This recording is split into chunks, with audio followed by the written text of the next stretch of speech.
जैसे लोभी को धन प्रिय लगता है, वो अंदर ही अंदर चिंतन करता है, बाहर का विषय नहीं है। ऐसे ही प्रभु मुझे प्रिय लगो आप। कामी नारी प्यारी जिम लोभी जिम प्रिय दाम, तिम रघुनाथ निरंतर प्रिय लागो मोहे राम। इसमें गृहस्थ विरक्त का ये बाहरी रहनी है, प्रीति अंदर का विषय। प्रीति बाहरी दिखावे का विषय थोड़ी, वो तो हृदय का विषय है।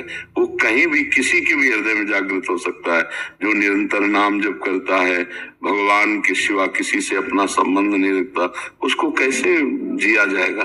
तभी वो जो तड़पन आती है उसी को तो प्रीति कहते हैं कि अब तो कैसे जिए आपके बिना। इतना समय हो गया, आप मिले नहीं, केवल आपके भरोसे, और हमारा कोई है नहीं। आप दिखाई नहीं दिए, कब मिलोगे प्रभु? वो अंदर ही अंदर व्याकुल होकर प्रभु को जो पुकारता है उसी को प्रीति कहते हैं। और जिसको मिल गए, अब वो जी नहीं सकता, उनके बिना जी नहीं सकता जिनको मिल गए। अब मिलने में इतना अपार आनंद है कि वो उसे सह नहीं पा रहा, तो कभी विकल हो जाता है, कभी मूर्छित हो जाता है। उसे मिले नहीं तो वो विकल हो जाता है, मूर्छित हो जाता है। उसे मिले तो वो विकल हो जाता है, मूर्छित। ये दोनों ऐसी प्रेम की दशाएं हैं जिनमें कभी बहिर्मुख होने की दशा ही नहीं होती। वो बहिर्मुख होता हुआ भी बहिर्मुख नहीं हो पाता। एक स्वाभाविक, एक परमानंद स्थिति, वो इसीलिए प्रेम को कहा गया अनिर्वचनीय स्वरूपम, जिसका वर्णन नहीं किया जा सकता। कामना रहितम सूक्ष्मतरम अनुभव स्वरूपम अनिर्वचनीयम प्रेम स्वरूपम मूकास्वादनवत। बस केवल अंदर का विषय। भाई भक्ति के बाहरी आचरण तो बाहर दिखाई दे के भगत है, लेकिन प्रेमी को नहीं आप पहचान सकते। वो अंदर प्रीति, जैसे कोई इस दिल को मसला करे, शायद इसको ही प्रीति कहते हो। एक दिल की एक अजीब पीड़ा, अपने प्रीतम के लिए एक अजीब तड़पन, एक अजीब, जैसे आपका किसी से अपनापन हो जाए, किसी से भी अपना, और उसके मिलने में बाधा हो। अब आप देखो कैसा हृदय होता है। न भोजन अच्छा लगेगा, न पानी अच्छा लगेगा, न किसी से बात का अच्छा, ऐसा लगेगा उसके संबंध का कोई व्यक्ति आ जाए और मेरे से बात कर ले। जो उसके संबंध का व्यक्ति, कोई उस गली का व्यक्ति आ जाए तो बात कर ले मेरे से, मुझे संतोष हो जाएगा। ऐसे प्रेमी, कोई भगवान का प्रेमी मिल जाए, जहाँ जहाँ पिए की बात सुने खोजत तिन गहनन, मेरे प्रभु की कोई बात सुना दे मेरे, वो प्रीति अंदर का विषय होता है। भक्ति बाहरी आचरणों से पहचानी जा सकती है, लेकिन प्रीति नहीं पहचाने, वो हृदय का विषय होता है। वो हृदय में, वो अंदर का विषय होता है।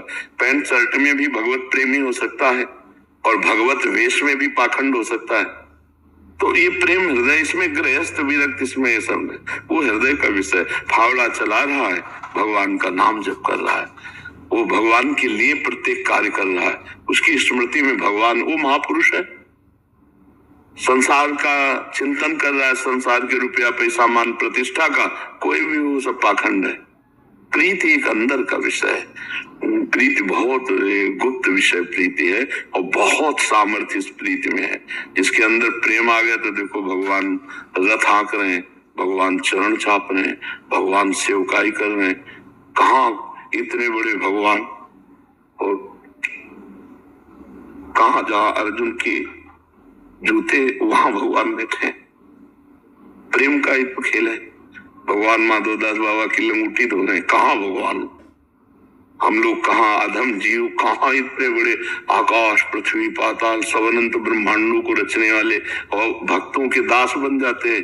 ये प्रीति जो मतलब वो, ये सब बुद्धि का खेल नहीं है, ये तो भगवान की कृपा से हृदय का विषय है। प्रेम हो जाए तो देखो प्रेम की दशा क्या होती, मतलब अपने प्राणों का विस्मरण हो जाना, प्राण तिनके की तरह लगना। एक साधारण प्रेम में देख लो, लड़का लड़की बच्चा बच्ची प्रेम करते हैं और उनके मिलन में बाधा हो जाए और उनकी प्रबल आसक्ति हो तो दोनों अपने प्राण देने के लिए तैयार हो जाएंगे। नहीं तो प्राण देने देते जहर खा लिए से। हम भगवान से प्रेम करते हैं और हमें खान पान अच्छा लगता है, संसार अच्छा लगता है, प्रेम तो नहीं है। संसार का प्रेम किया, शरीरों का, वो नहीं जानते एक दूसरे को, केवल रूप शरीर संसार को देखा तो उनको प्रेम हो गया, तो प्राण न्यौछावर कर दिए। हम भगवान से प्यार करते हैं, हमको संसार अच्छा लगता है, तो भला प्रेम कहाँ हो सकता है? प्रेम तो बहुत एक अलग हृदय का विषय है। तो प्रेम लक्षणा जो भक्ति है वो भगवान और असीम कृपा जब करते हैं तब वो अंदर जागृत होती है, स्वयं उसमें बनावटी बनाने वो सीधे प्रीति न काहू की कान विचारे, मार्ग अपमार्ग विधिकित मन कौन शर्त निवारे, ज्यों सरिता सावन जलोमगत सन्मुख सिंधु सिधारे। प्रेम की वृत्ति कैसे होती भक्त की?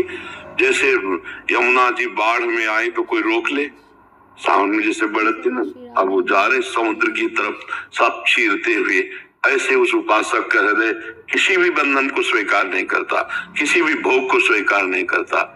नारायण हरि भजन में पांचों अनुस्वाद, विषय भोग निद्रा हंसी जगत प्रीति भोगवाद सातरति सातरति सा लोकांतार्यत। जो भगवान का प्रेमी है, आशिक है, उसी से तो पूरा भुवन का भुवन पावन होते हैं, जो भगवान का प्रेमी। समझ पा रहे हैं? नाम जप करो, खूब नाम जप